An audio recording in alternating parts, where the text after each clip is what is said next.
এই দলের যারা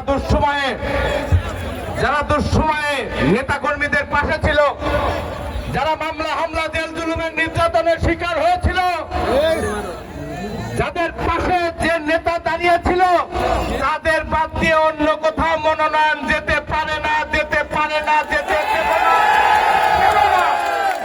সংগ্রামী সাথী বন্ধুগণ, চাঁদপুর, ভাঙ্গুড়া, ফরিদপুরের গণমানুষের নেতা, দুইবারের সংসদ সদস্য জনাব কে এমানুয়েল ইসলাম সাহেবের আজকে ভাঙ্গুড়ার মাঠে সুই ফুটানোর মতো জায়গা নাই, কোনো অর্থ নয়, কোনো কিছুর বিনিময় নয়, ভালোবাসার টানে এই মানুষগুলো ছুটে এসেছে।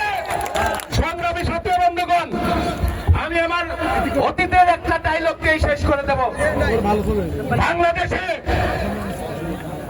জীবন দেয় ছাত্র দল, রক্ত দেয় যুব দল, যুদ্ধ করে স্বেচ্ছাসেবক দল, আর এই সারা পাবনা তিনে ব্যানার দেয় কৃষক দল। কথাটা ঠিক না? আমরা আনোয়ার সাহেবকে এমপি হিসেবে দেখতে চাই, পাবনা তিনে এমপি হিসেবে দেখতে চাই।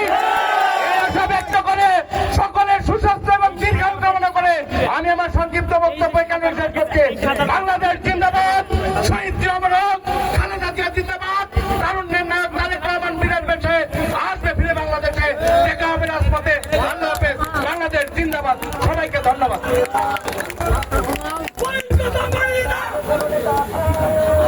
এ পর্যায়ে আপনাদের সাথে বক্তব্য রাখবেন বাংলাদেশ জাতীয়তাবাদী যুবদল চাটমোহর উপজেলার বিপ্লবী সদস্য সচিব জনাব মোহাম্মদ ফারুক আহমেদকে বক্তব্য রাখার জন্য বিশেষভাবে অনুরোধ জানাচ্ছি।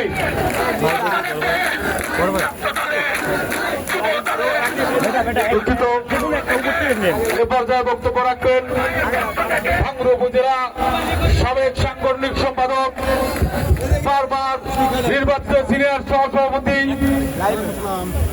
আব্দুল মতিন।